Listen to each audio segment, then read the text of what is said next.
Bom dia a todos, bom dia àqueles que nos estão a ouvir e ao nosso painel de direções gerais de empresas reconhecidas no mercado. Bem-vindos a este webinar da Michael Page, cujo propósito vai ser debater um tema que tem sido obviamente muito falado, e vamos tentar ter aqui um approach um bocadinho diferente. E tentar analisar um pouco daquilo que será o cenário pós-crise. Para tal, começo por agradecer a participação dos nossos convidados, Cristina Carvalho, CEO da Novartis, Cristina Campos, peço desculpa, Pedro Carvalho, peço imensa desculpa, Cristina, Pedro Carvalho, CEO da Grupo Generali, e Pedro Penalva, CEO da Unical International. Obrigada pela participação e por terem aceito o convite da Michael Page. Com um bocadinho de barulho de fundo. Vamos ver se esta... Enfim, vamos continuar, em princípio, a passar. Pedro, gostava de lhe dirigir a si a primeira questão, Pedro Penalva. Falámos aqui, temos conversado um pouco também sobre o secretário-geral da ONU, António Guterres, que falou que é preciso uma economia de guerra para lidar com esta crise pandémica. Como é que, a seu ver, quais serão as maiores e mais relevantes mudanças que terão lugar nas economias ocidentais? Qual é que é a sua posição relativamente a este? Bom, Inês, antes de mais, muito obrigado pelo convite, e é um gosto estar aqui, também um prazer partilhar também com a Cristina e com o Pedro este painel. Vamos lá ver, o período que nós estamos aqui agora neste momento a passar é um período que, como qualquer crise, é caracterizado pela incerteza, e incerteza é sempre uma péssima notícia para a economia, não é? Porque limita, obviamente, e condiciona muito a atuação de todos os agentes económicos. Eu acho que esta crise aqui coloca-nos aqui algumas reflexões e alguns impactos. Bom, em primeiro lugar, e talvez um tema que me seja mais próximo e provavelmente também ao Pedro, pelas responsabilidades que temos, tem a ver exatamente com a relevância da gestão de risco enquanto uma disciplina estratégica. Ou seja, se há alguma coisa que esta crise provou, é que efetivamente o facto de uma empresa ter um mecanismo de análise, de identificação, de mecanismos de mitigação e de gestão de risco, dá-lhe uma vantagem competitiva e permite efetivamente garantir que consegue navegar de uma forma mais fácil esta crise. E provavelmente aquilo que nós já estamos a assistir é que, se a gente quiser dividir entre aqueles que vão ser as entidades ganhadoras e as entidades perdedoras, organizações perdedoras, independentemente até do setor da atividade, que vão resultar desta crise, tem muito a ver exatamente com o grau de maturidade como eles gerem este fator.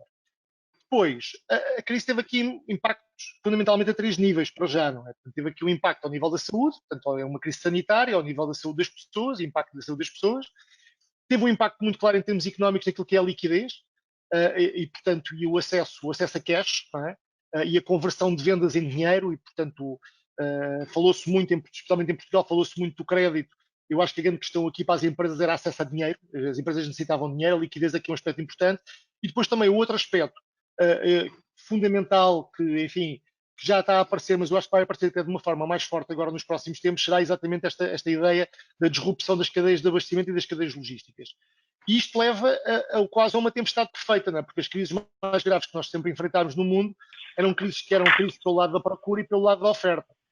E, portanto, nós temos, procura é o caso mais clássico, as pessoas têm menos dinheiro, compram menos, estão confinadas, não podem consumir, o investimento retrai-se e, portanto, temos aqui uma crise do lado da procura. Do lado da oferta, quando as duas coisas acontecem, é mais grave. É quando uma empresa quer produzir, mas não consegue porque não tem a mão de obra disponível, porque as pessoas têm que estar confinadas em casa, ou porque, por isso, simplesmente, a sua cadeia logística foi interrompida. Nós temos o caso na AON, um grande cliente nosso, não em Portugal, enfim, fora de Portugal, que era uma empresa química que decidiu reformular a sua produção para produzir álcool. Enfim, como todos sabemos, hoje é um bem, enfim, primeira necessidade. O problema é que eles produziam quantidades apreciáveis de álcool, porque tinham a capacidade industrial para o fazer, não tinham, eram os senhores que entregassem as embalagens. Portanto, eles não entregavam álcool porque não tinham embalagens. Portanto, tinham ali uma clara disrupção da cadeia. E, portanto, Se hoje olharmos que as cadeias de abastecimento são globais, toda a gente andou durante anos a retirar custo da cadeia, concentrarmos fornecedores para aumentar o poder de compra, obviamente, sobre esses fornecedores. Uma vez mais, não gerimos devidamente o risco desta disrupção das cadeias de abastecimento. E, portanto, dentro daquilo que vai ser o impacto, para responder à sua pergunta também, e o impacto desta crise, também tem a ver muito com aquilo que é o novo modelo de globalização que nós vamos ter, porque a gestão das trocas comerciais marcou de uma forma indelével aquilo que foi a globalização nos últimos anos. Ao estarmos a assistir agora a uma alteração profunda daquilo que são os mecanismos de compra e os mecanismos de gestão da cadeia de abastecimentos, o que estamos a fazer é que a tornar totalmente diferente aquilo que era o mecanismo habitual que tínhamos de relação. Hoje vamos ter, claramente, fornecedores mais próximos e vamos ter mais fornecedores. Portanto, alteração muito importante. A outra alteração tem a ver com provavelmente uma promoção do proteccionismo, ou seja, por razões sanitárias e por razões de desconfiança e até por razões até geopolíticas, esta lógica de que o proteccionismo vai aumentar, o que vai fazer com que exatamente este modelo de globalização que nós estávamos habituados provavelmente vai ter aqui algumas ameaças. Só duas notas importantes. É que quando estamos a falar de proteccionismo, muitas vezes as pessoas ligam isso com as tarifas aduaneiras. As tarifas aduaneiras hoje no mundo pesam 3% daquilo que são os preços dos produtos no mundo. Agora, há um conjunto de tarifas não aduaneiras, podemos chamar quase como uma lógica de precaucionismo, que são barreiras que são colocadas à compra e venda de produtos, que não têm a ver com taxas que se colocam, mas que são dificuldades que se colocam, que hoje pesam 15% dos produtos que são vendidos em todo o mundo. Aquilo que é o nosso receio, a nossa observação, é que exatamente esta lógica deste precaucionismo, destas tarifas não aduaneiras, se possa efetivamente aprofundar e, com isso, faça com que tenhamos aqui um novo paradigma dentro daquilo que é um modelo de globalização muito marcado, lá está, por uma livre troca comercial e uma livre troca de bens entre as entidades.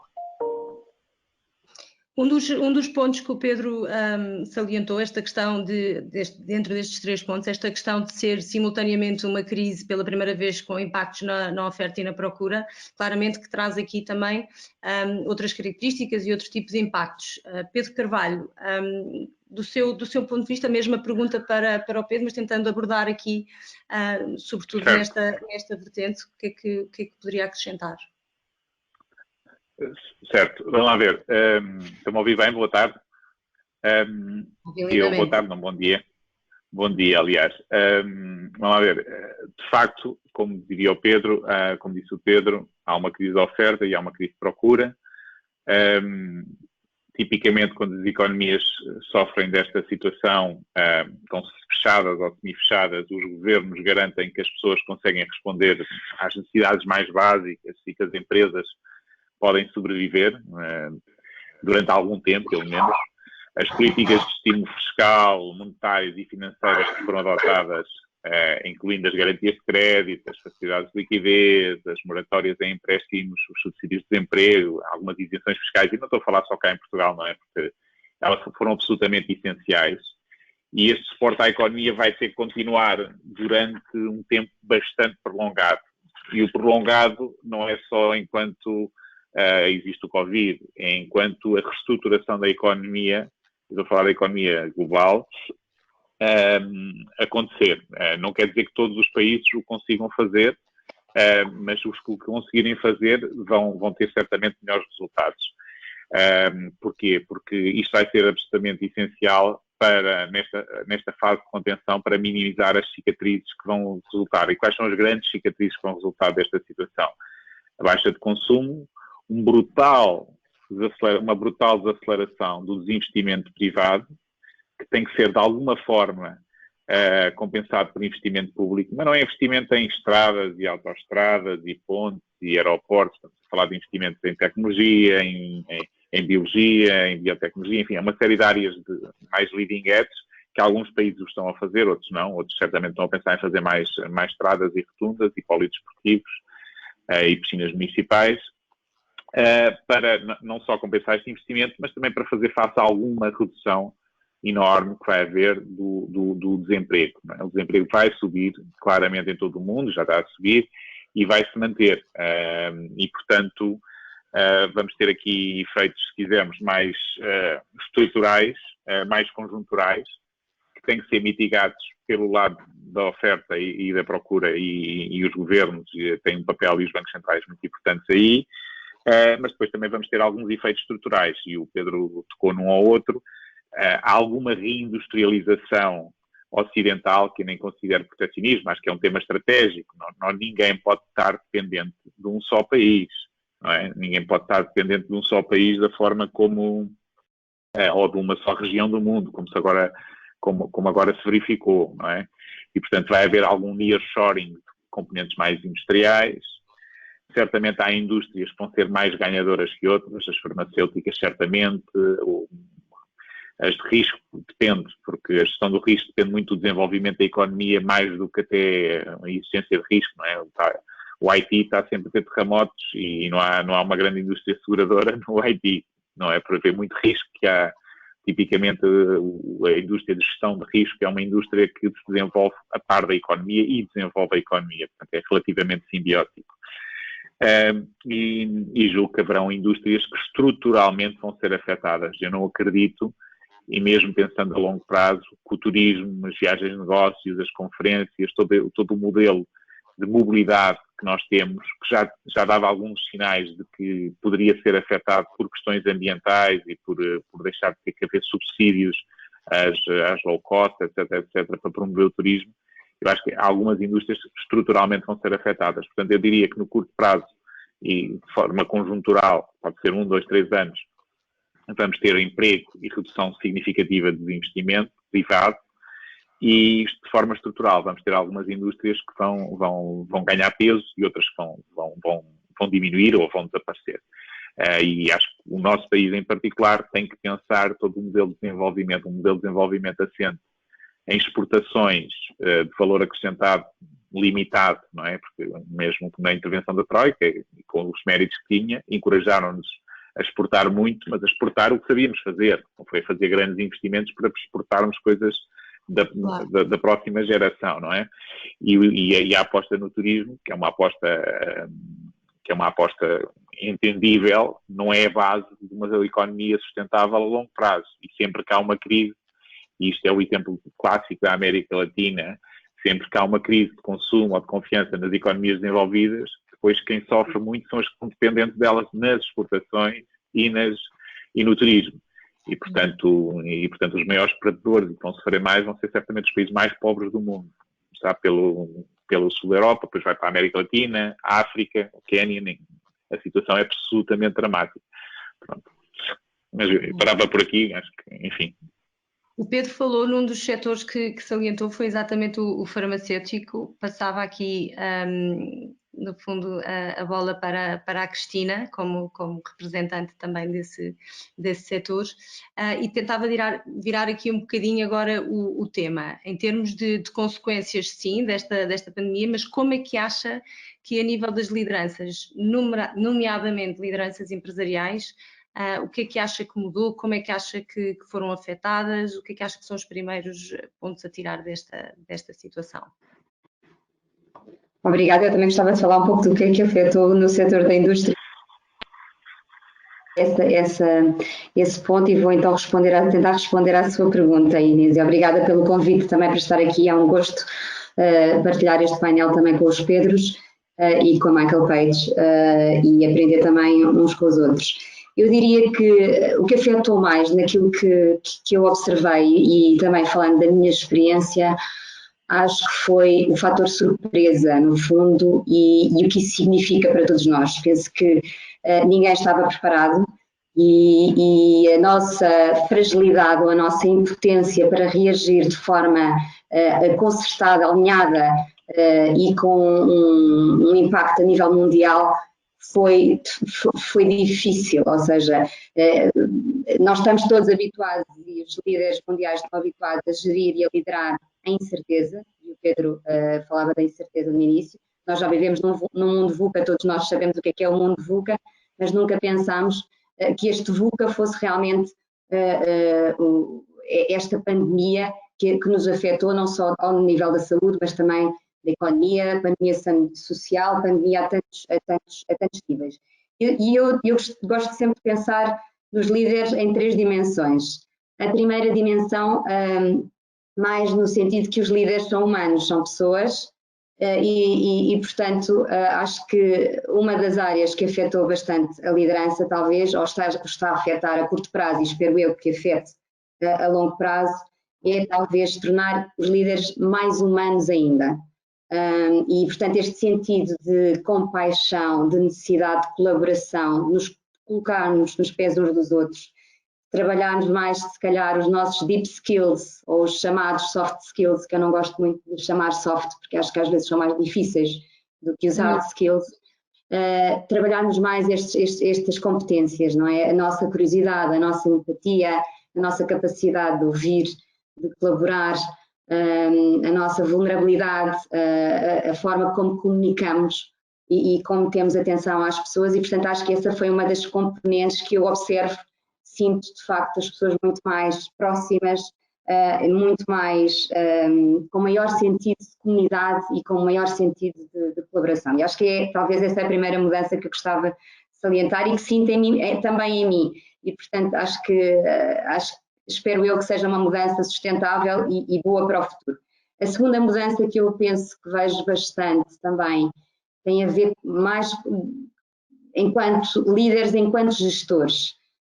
E se de facto, quando olhamos para o nosso P&L e gerimos o nosso P&L, focamos muito no P for profit, e cada vez mais ouvimos dizer que o P&L não deve ser um P&L puro de profit, mas sim o tal triplo ou quádruplo P&L, e falar aqui do P de pessoas, novamente, e não me canso de falar delas, e o P de planeta também, e a sustentabilidade e a responsabilidade ambiental, e portanto temos aqui uma visão mais integrada, mais holística, mais transversal e global, porque de facto para trabalharmos este triplo PNL ou quádruplo PNL, temos que trabalhar todos juntos e não podemos trabalhar ao nível individual nem ao nível do país, e nesse triplo PNL, novamente começar pelas pessoas. E acho que aqui há 2 componentes importantes. Uma tem a ver com garantirmos a segurança das pessoas. Acho que isso foi a prioridade de todos os líderes, tentar devolver a confiança às pessoas e assegurar também, e essa foi a nossa preocupação na Novartis, porque é verdade, visto de fora parece que é um setor menos afetado, mas na verdade em Portugal a maioria das nossas equipas são equipas comerciais, são equipas de terreno, que estão fechadas em casa há praticamente 2 meses e meio, e que não têm forma de contactar com os profissionais de saúde, nem devem fazê-lo, pela sua segurança e pela segurança dos profissionais de saúde. E, portanto, há que reinventar, mas há que dar um sentido de propósito a estas pessoas para que elas sintam, não só que têm o seu posto de trabalho seguro, que se estão a reinventar também, a adquirir novas competências e que fazem parte desta transformação. E, portanto, não só o sentido de propósito enquanto empresa, e sublinharmos isso todos os dias e não nos cansarmos de sublinhar que estamos cá com uma missão também social e de contribuição para a sociedade, mas que todos nós podemos contribuir. Portanto, no fundo, o grande propósito, mas também o pequeno propósito de cada um de nós e a nossa contribuição. E o segundo aspecto das pessoas, que para mim tem sido uma grande lição, é termos em conta a diversidade das pessoas. Nem todas as pessoas estão a enfrentar esta crise da mesma forma, nem todas as pessoas têm o mesmo contexto familiar, nem todas as pessoas têm as mesmas funções e às vezes os líderes podem tender a tomar em crises, até pela pressão, a sua imagem, àquilo que estão a viver ou experienciar, e de facto aqui mais uma vez é importante ir ao detalhe, ir à granularidade das diferenças das pessoas e tentarmos customizar também aqui a mudança. E em último lugar, se calhar, falar na dimensão, portanto já falei na dimensão do líder enquanto pessoa, do líder enquanto gestor, aliás, do líder enquanto humano, e depois enquanto pessoas, todos nós, não só os líderes, mas como pessoas. E é uma das respostas, penso eu, importante no mundo que vivemos, mesmo antes da pandemia, neste mundo VUCA, que penso que todos já conhecem o que é a nossa agilidade, apelar à nossa maior agilidade em termos de mudança de foco.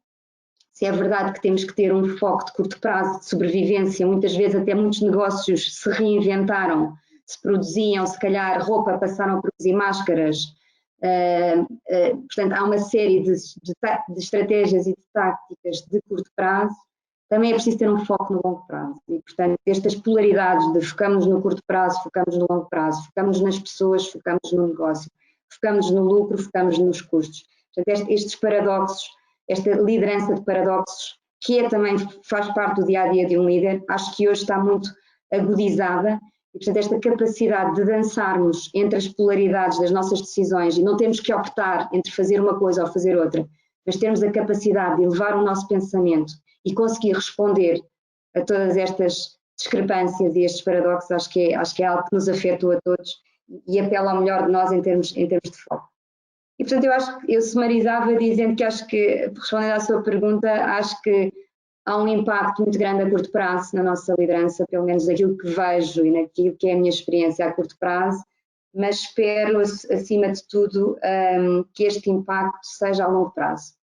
E espero que, sinceramente, que nos tornemos todos mais humanos, mais focados naquilo que é o longo prazo, na sustentabilidade dos nossos negócios, e no fundo que sejamos todos mais ágeis, mais resilientes para nos prepararmos para uma nova situação como esta. Espero que não haja, mas não podemos deixar de pensar que não só pode haver uma segunda fase da curva e mesmo que não haja um segundo pico desta epidemia, vão com certeza existir outras situações, se calhar muito na área da saúde, e de facto colocar aqui a saúde como prioridade nas nossas escolhas enquanto pessoas, mas também nas nossas escolhas estratégicas, e o Pedro Carvalho falava disso, que de facto o turismo é verdade que é um setor muito interessante e apelativo para Portugal, mas não nos podemos esquecer que o setor da saúde, o setor da biotecnologia, o investimento em inovação é um investimento que traz um retorno enorme à economia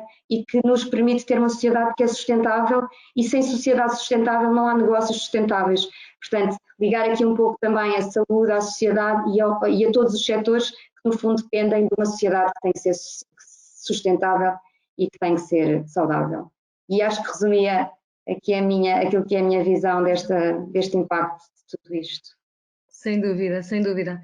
Eu se calhar voltava aqui a um ponto que há pouco o Pedro Carvalho salientou, e agora dirigi-lhe uma pergunta mais na qualidade de professor de finanças, se quiser, mas gostava de explorar um pouco, na sua opinião, se as reações dos bancos centrais, nomeadamente do BCE, estarão à altura das necessidades dos governos, terão sido as medidas que foram tomadas, foram rápidas e profundas o suficiente? Qual é que é o seu review, explorando um pouco aquilo que falou na sua primeira resposta? Não, a ver, o suficiente depende sempre de quem está do outro lado, não é? E, portanto, a intervenção mais forte em termos de, e eu separava entre bancos centrais e depois em governos, mais forte foi a do governo central americano, e nem por isso há muitas pessoas no desemprego, não quer dizer que não vão recuperar rapidamente, e para as pessoas que estão no desemprego, obviamente para elas não foi suficiente, e não é suficiente, não é? Mas, dito isto, foi uma reforma, a meu ver, tanto da Reserva Federal Americana como do Banco Central Europeu, as respostas foram as adequadas dentro do mandato que eles têm.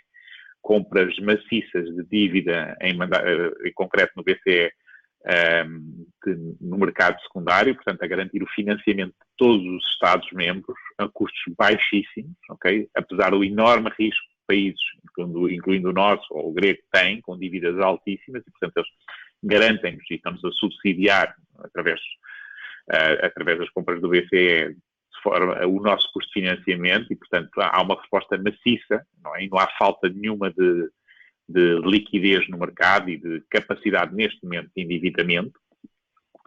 Agora, só por si não é suficiente. Tem que ser o Banco Central a ter uma política monetária adequada, e tem que haver uns governos que têm uma política fiscal de investimento e de endividamento adequada. E há governos e países que podem fazer o que é preciso fazer em situações de crise. Porquê? Porque ou têm os recursos porque os pouparam, ou não são demasiado endividados, etc., ou porque porque no fundo estão preparados para situações destas, e há governos que não, e Estados que não estão tão preparados, não é? E isto aplica-se aos Estados, aplica-se às pessoas, e que com os escassos recursos que têm, tentam fazer o melhor que podem. Estou certo que é o que o nosso governo estará a fazer, a tentar fazer o melhor que pode, mas a verdade é que o pacote de estímulos do lado da procura é muito diminuto se compararmos com o que acontece nos Estados Unidos ou com qualquer outro país europeu. E aqui entra a equação de, então, e a União Europeia não pode fazer alguma coisa? Deveria, não é? Porquê? Porque, principalmente a zona euro, as economias estão todas interligadas e, portanto, há um efeito de perca conjugada entre elas todas. Portanto, por isso se fala deste pacote dos 500 mil milhões, por isso também se fala da Comissão Europeia querer aumentar para 1 trilhão. Mesmo assim, estamos a falar sempre de pacotes limitados. E, obviamente, os governos que estão e os países que estão mais endividados, neste momento, estão basicamente de mão estendida à espera da caridade alheia, porque se não lhes for permitido, se não lhes derem esse dinheiro, se não os conseguirem endividar mais, não vão conseguir fazer o papel que têm que fazer numa crise como esta. Pronto. Portanto, a minha resposta é, acho que os bancos centrais têm estado bem, os governos estão a fazer o que podem, eu acho que não é suficiente, e uns por falta de capacidade, outros por falta de, se quisermos, solidariedade, podemos dizer, mas também podemos argumentar aí porque não solidariedade com outros países do mundo que estão numa situação ainda muito mais complicada. Portanto, é sempre debatível estar a criticar a falta de solidariedade de alguns países europeus. Mas eu diria que sim, que estão a fazer o que podem, não me parece que seja suficiente, claramente, da parte dos Estados e em particular dos Estados mais endividados, porque não o conseguem fazer. E, portanto, as consequências vão ser mais graves em termos da recuperação. Passamos a ter uma recuperação com um L, chama-se Low for Long, que é o que, enfim, há um conjunto de países que certamente vai passar por um Low for Long. Gostaria muito que Portugal não fosse, mas vai ser muito difícil não o ser. Vai ser muito difícil não o ser. Sim, vai ser difícil não o ser, até pela estrutura industrial que nós temos, baseada em estruturas, em economias, em indústrias muito cíclicas, turismo, imobiliário, construção civil, que tem um peso de restauração e exportações de valor acrescentado médio, não podemos dizer que é totalmente reduzido, porque não são commodities, mas de valor acrescentado médio, e que dependem muito do consumo e do apetite de grandes economias internacionais e do crescimento do consumo nessas economias, que pode estar algo adormecido e de alguma forma estagnado nos próximos anos, ou crescer de forma muito moderada, que nos deixa numa posição complicada por excesso de dependência e por ausência de mercado interno. Portanto, e quando digo interno, falo de Portugal, falo de Espanha. A Espanha é uma situação muito similar, apesar de ter uma economia muito mais forte e muito maior, e menos dependente do turismo, apesar da enorme importância que o turismo tem para eles, mas também vai ter uma situação muito, muito complicada. E depois nós temos a agravante que Espanha é o nosso maior mercado, portanto, Portugal está numa situação complicada. Se é possível recuperar, esperemos que sim. Também podemos nos reinventar. Há pouco o Pedro falava de algum proteccionismo, que se calhar vai assumir forma de iniciativas estratégicas, nós temos a oportunidade, com a economia, de pormos aqui indústrias que a Europa vai querer pôr na Europa. Vamos ver, a Samsung fechou todas as fábricas na China, todas. O Japão subsidiou todas as empresas japonesas para tirar todas as fábricas da China e voltá-las a construir no Japão, e que já está em curso. Portanto, as coisas são possíveis. Não quero dizer que o odioso neste momento é a China, que não é. Mas o conceito, e os militares conhecem isto muito bem, o conceito de estoque estratégico e de reserva estratégica aplica, não é?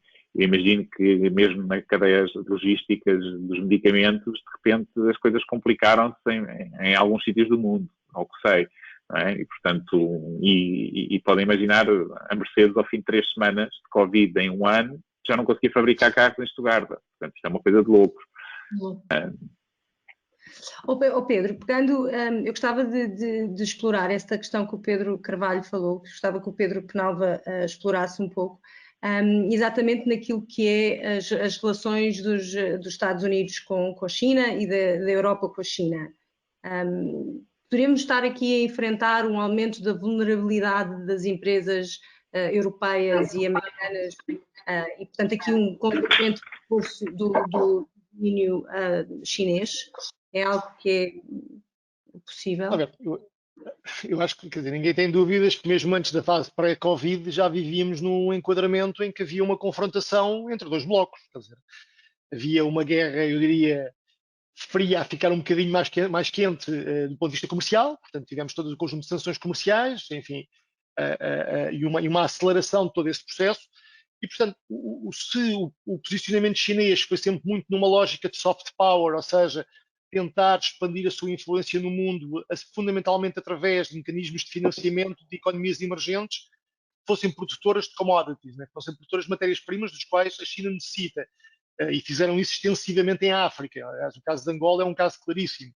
Um, também outra forma de tentar, enfim, promover o seu papel no mundo e estender o seu papel no mundo, a iniciativa do One Belt One Road, portanto, de recriar aquilo que é portanto, a antiga Estrada da Seda e, portanto, com um conjunto de investimentos fortíssimos em infraestruturas, garantir uma capacidade de escoamento dos seus produtos até à Europa, atravessando toda a zona da Ásia Meridional. Portanto, tudo isso já estava a acontecer.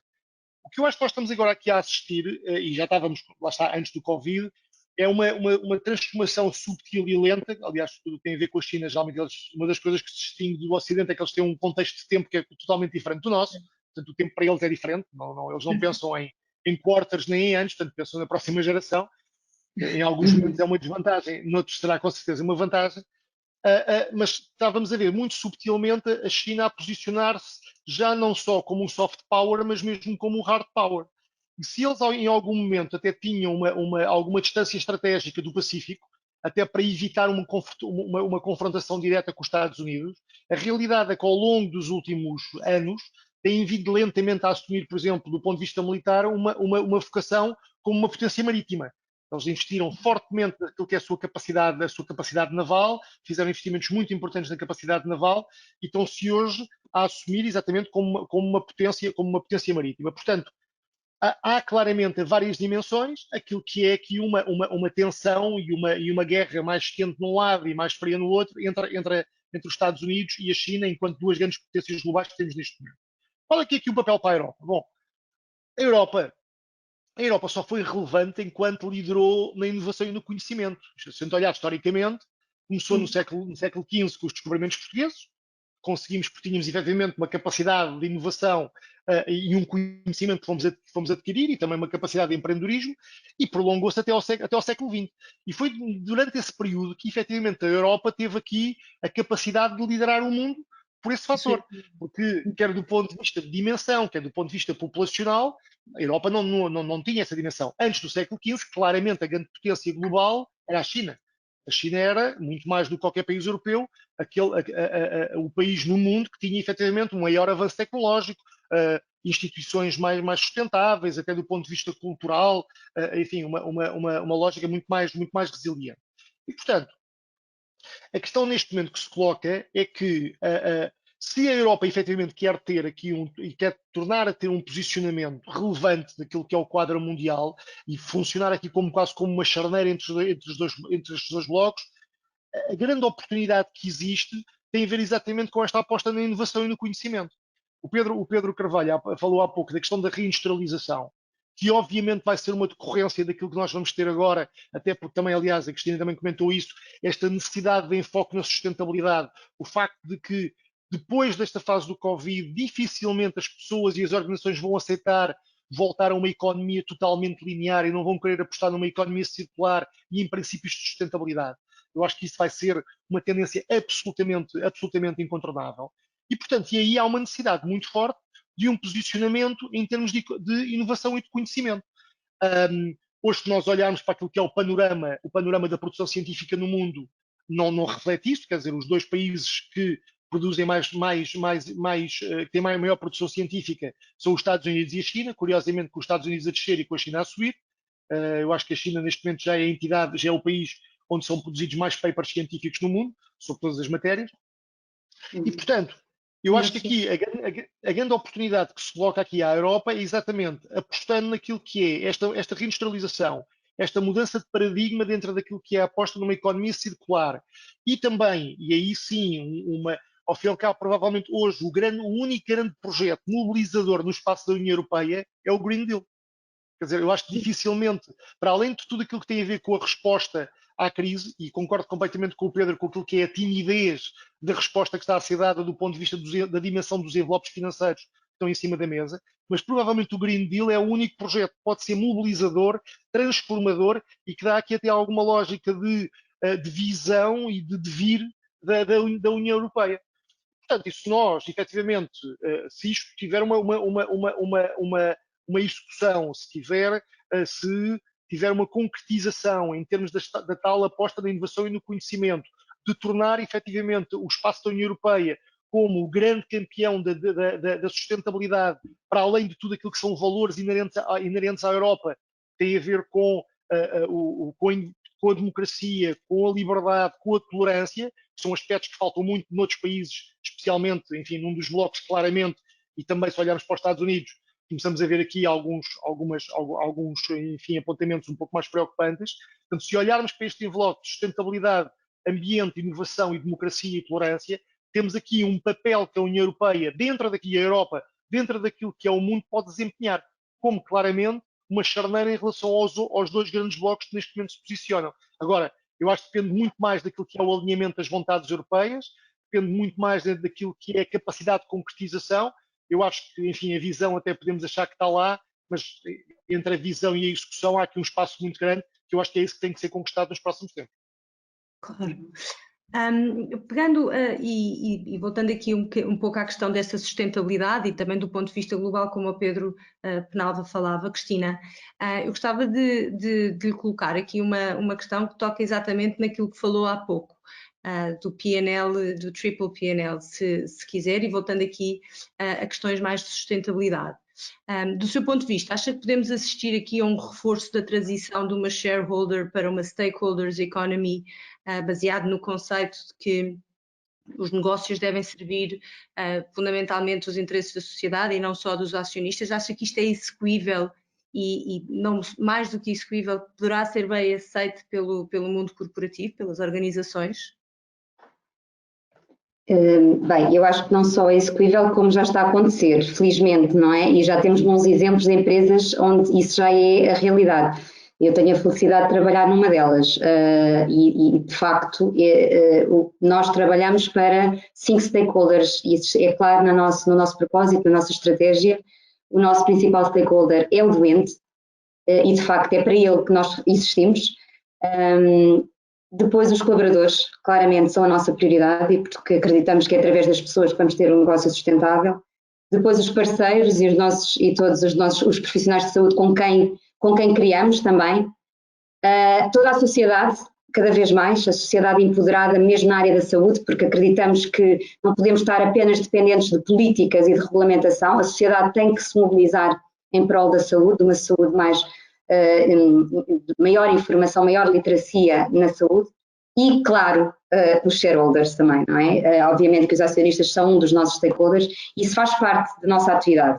Aliás, o Pedro falava um pouco de uma coisa é a visão, outra coisa depois é a execução e eu gosto sempre de lembrar o Peter Drucker que dizia que tínhamos que, para executarmos, temos que medir, não é?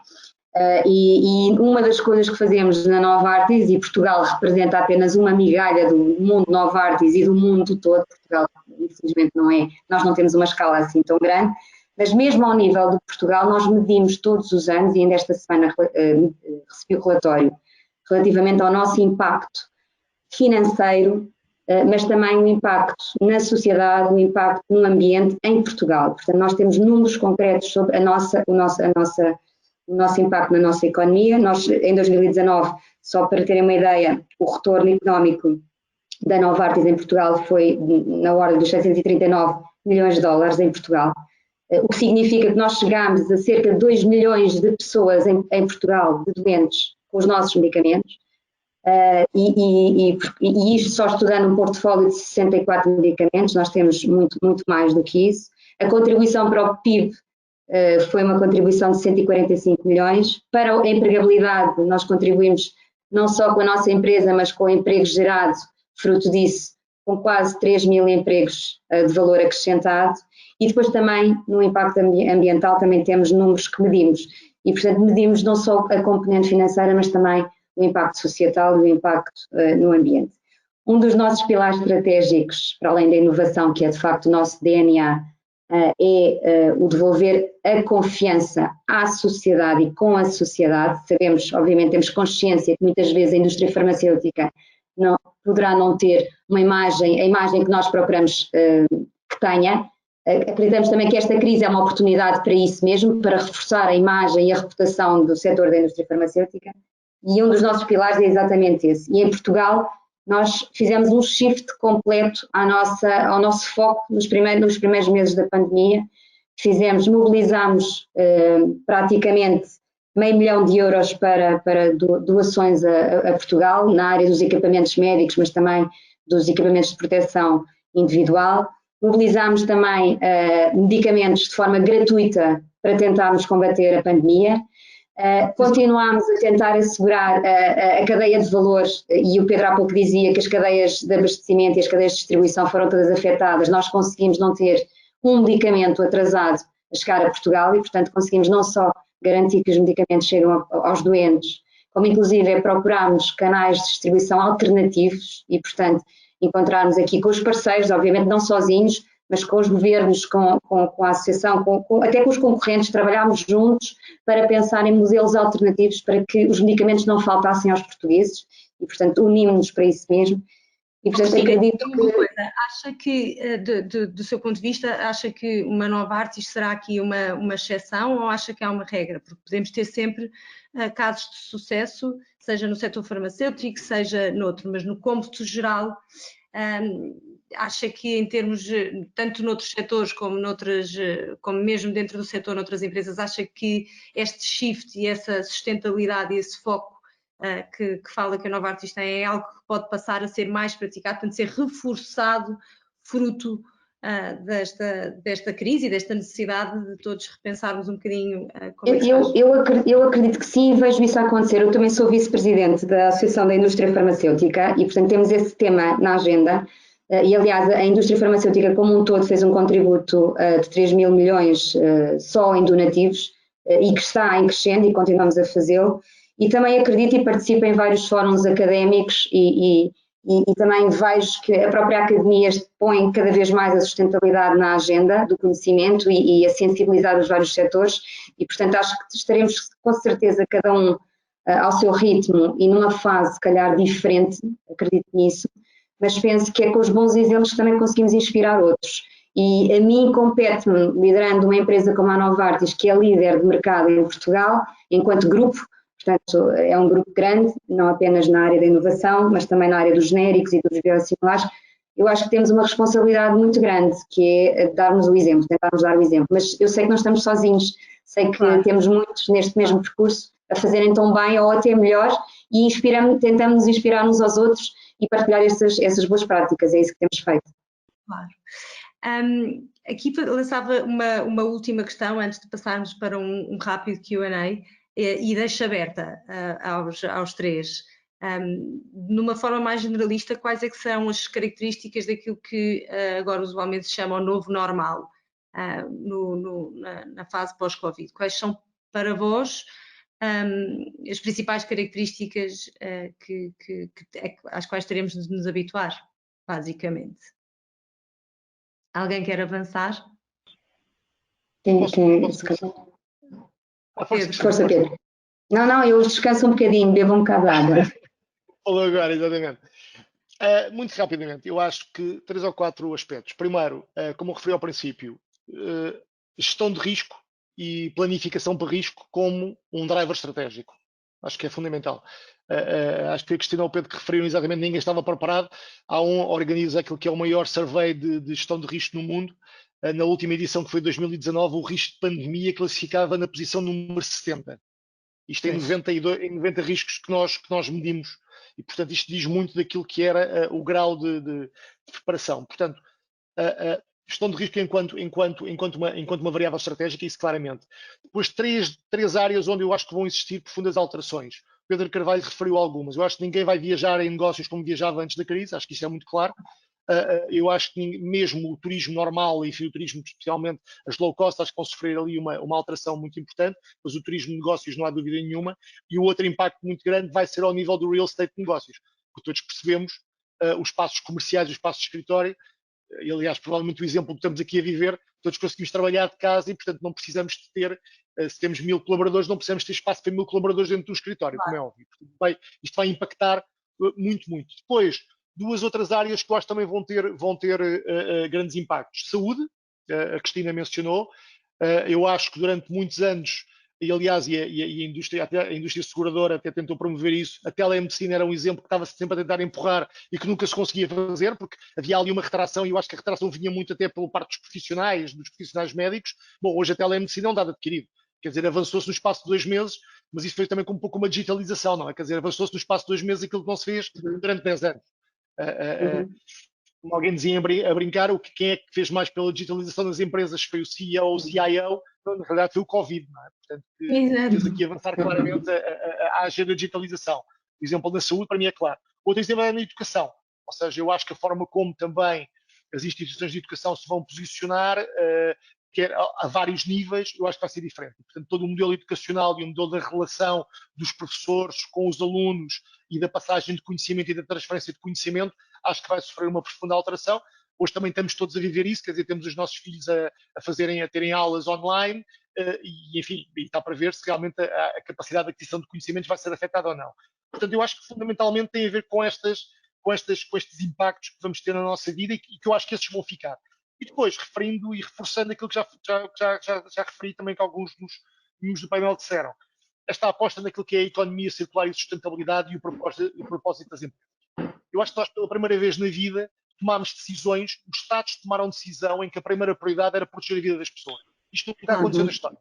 Nunca aconteceu na história. É a primeira vez que aconteceu na história em que não houve aqui outras variáveis que se colocassem no meio para promover a vida das pessoas. Os Estados, todos os Estados, independentemente até do seu regime político, enfim, mais democrático, menos democrático, mais musculado, menos musculado, tomaram a decisão que mais afetava a economia, que é pôr as pessoas em casa. Eu acho que isto é uma transformação muito importante daquilo que é o primado do humano, como dizia a Cristina há pouco numa das suas intervenções, o primado da pessoa e o primado do humano e a forma como essas decisões foram tomadas. Portanto, eu acho que isto é um tema, em termos de propósito, sustentabilidade e economia circular, que vai ficar para o futuro. Portanto, são assim as observações que me ocorrem dizer. Pedro Carvalho, acrescenta alguma nesta? Sim, não quero repetir nada do que foi dito, eu só queria dizer uma coisa, que é o que está a acontecer e o que o Pedro preconiza, acho que são secular trends, ou seja, são tendências que agora se veem bastante aceleradas por força das circunstâncias. O que é que a meu ver isto quer dizer? Quer dizer que se as circunstâncias se alterarem, ou seja, também pode haver aqui algum recuo em alguma desaceleração em algumas destas tendências. Por exemplo, se for encontrada cura, vacina, etc., se isto deixar de ser uma preocupação, as preocupações vão ser os drivers dos comportamentos e de como as coisas funcionam, não é? Se não se encontrar, se houver riscos, se este risco estiver sempre na cabeça das pessoas, etc., estes comportamentos e estas tendências vão ser acelerados. Eu recordo-me isto a propósito da crise de 2008. Porquê? Porque foi uma crise financeira que levou em que determinadas práticas supostamente nunca mais iriam acontecer, mas que estão a acontecer exatamente até de forma bastante mais intensa e que de acordo com muitos economistas, seria a próxima grande crise a acontecer, seria por causa dessas práticas financeiras que estamos a incorrer. E daqui a uns anos, se calhar, vamos ver os bancos portugueses a dizer que emprestaram através de crédito à habitação e à promoção imobiliária e aos hotéis a mais, e que os hotéis agora foram à falência, enfim. E vamos dizer, nunca mais voltamos a fazer isso. Portanto, e portugueses e estrangeiros, enfim. E, portanto, o que eu diria é, eu julgo que as circunstâncias vão acelerar ou vão travar um bocadinho as mudanças que o Pedro estava a preconizar, mas que no longo prazo vão sempre acontecer. Vamos ver. Eu dou aulas, já dei há 20 anos, e há 500 anos as aulas também eram dadas assim, no auditório, está lá o professor no meio e 80 ou 100 alunos à volta. Como é que em 500 anos nada evoluiu? E só agora é que e não está a funcionar bem, não é? Eu falo para um ecrã e estão tipos do outro lado, mas, portanto, porque é que eles não vão ter acesso ao melhor professor do mundo naquele tema, em vez de estarem a falar comigo? Não faz sentido, e, portanto, as coisas vão mudar na educação e vão mudar noutras áreas, até porque as pessoas experimentaram e funcionou. E, portanto, algumas coisas já não vão voltar atrás, outras podem voltar, enfim. Deixava só este pensamento. Veio acelerar um pouco esse processo. Cristina, acrescenta É difícil acrescentar, agora é um pouco difícil acrescentar, eu não podia concordar mais com o que foi dito. Eu acho que se calhar só acrescentar aquilo que é a experiência que eu estou a ter agora no regresso a alguma nova normalidade, e acho que não podemos cair no erro de pensar que, e até porque há pessoas que têm vontade, e isso já foi um pouco dito, de voltar ao antigo normal, não é? E acho que não podemos desperdiçar esta crise para reinventar, e reinventar com uma folha em branco. Acho que às vezes é importante não esquecermos que isto vai ser uma nova mudança. Voltar a uma nova normalidade é gerir uma nova mudança. E começar com uma folha em branco em todos os aspectos, na governance das empresas, nas competências, e não pensar que esta foi uma experiência fidedigna, porque nós estivemos em trabalho remoto, mas é um trabalho remoto tipo prisão domiciliária, como já ouvi falar, com trabalhos forçados. E, portanto, é reinventar no fundo tudo. Acho que é uma ótima oportunidade para inovarmos, e como eu acredito que a inovação é o motor principal do crescimento económico, acho que temos que estar todos comprometidos com esta folha branca e começar novamente de novo, e estabelecer um novo normal que não seja uma tentação de voltar a algum do passado e aproveitar todos que aprendemos, e portanto é uma terceira fase. Eu encaro agora como uma terceira fase, um terceiro normal. Sem dúvida, como dizia eu, não desperdiçar uma boa crise. Eu vou terminar aqui fazendo uma questão de um dos nossos participantes. Não temos tempo para mais nenhuma, mas pelo menos para uma temos. Vou deixar em aberto para os três, quem quiser responder. E a pergunta é, em termos de cadeias logísticas, as cadeias longas serão seguramente mais afetadas. Consideram que os stocks, a gestão de compras e, sobretudo, o custo da logística vai ter de sofrer ajustamentos de custo para ser uma disciplina mais estratégica para as empresas? Eu diria que sem dúvida, porque desde logo a questão dos estoques para muitas indústrias, desde logo a automóvel, mas inúmeras outras, e a proximidade e a diversificação dos fornecimentos é importante, e possivelmente sentiram-no agora mais, e portanto é possível e provável. Eu acho que os custos também já iriam aumentar por força da introdução na economia dos custos e externalidades negativas ambientais provocadas pela produção e produtos, etc. Portanto, eu diria que sim, que vai aumentar, mas com benefícios em termos de diminuição de risco e de melhor impacto ambiental e gestão do custo ambiental, que é enorme e que não tem estado a ser incorporado nas cadeias logísticas, ou pelo menos de forma muito baixa, face ao custo que tem atraso para a economia e para as pessoas como um todo. Ok. Não, eu não concordo completamente, ou seja, eu acho que quer dizer, eu acho que já não vai passar pela cabeça de ninguém ter um único fornecedor localizado no Extremo Oriente a fornecer um equipamento que é crítico para o meu processo produtivo. Que no passado, provavelmente do ponto de vista de uma análise muito linear de custo-benefício fazia sentido, lá está, porque também não se incorporava o custo ambiental, como o Pedro estava muito bem a dizer, mas que hoje é voltarmos um bocadinho àquilo que eu estava a referir em termos da primazia da gestão de risco. Faz sentido eu ter um único fornecedor localizado, exposto a um conjunto de riscos que eu nem sequer tenho noção de quais é que eles são, e que é crítico para o meu processo produtivo? Obviamente não faz. Portanto, cadeias logísticas mais curtas e mais diversificadas, e com menor impacto ambiental, eu acho que vai ser uma nova normal para o futuro, claramente. Muito bem. Eu se calhar só acrescentava aqui o aspecto tecnológico, porque acredito que a tecnologia, a inteligência artificial vai trazer também mais agilidade e mais previsibilidade e mais capacidade de resposta mais célere, nomeadamente a utilização da inteligência artificial, e nós estamos a fazer isso na indústria farmacêutica. E, por outro lado, a parceria, que acho que foi um aspecto que nós não frisámos suficientemente, mas que está a ser vista também no desenvolvimento das vacinas e dos medicamentos, e que permite também, ao nível da produção e da cadeia de abastecimento e da cadeia de distribuição, sermos mais ágeis e chegarmos ao mundo todo de forma mais integrada e a maior parceria. Portanto, se calhar duas dimensões, tecnologia e parceria, se calhar 2 componentes que eu acredito que vão ser mais prevalentes também na cadeia de distribuição. Certíssimo. Vamos terminar. Vou, obviamente, agradecer a todos os participantes. Não temos tempo aqui para mais nenhuma questão. O objetivo foi, sem dúvida, para que partilhar um pouco daquilo que são as vossas experiências, o vosso overview e aquilo que é, obviamente, o conhecimento que têm e que deriva das funções que desempenham. E eu acho, sem dúvida nenhuma, que foi riquíssimo e viu-se pela participação que temos tido. Portanto, em nome da Michael Page, quero agradecer aos 3. Peço desculpa como é óbvio, pelas dificuldades técnicas ali no arranque, mas depois acabou por acontecer, também faz parte do novo normal. E portanto, exatamente. E portanto, em nome da Michael Page, como eu dizia, muito obrigada e até à próxima. Obrigada, Inês. Obrigada a todos. Bom dia.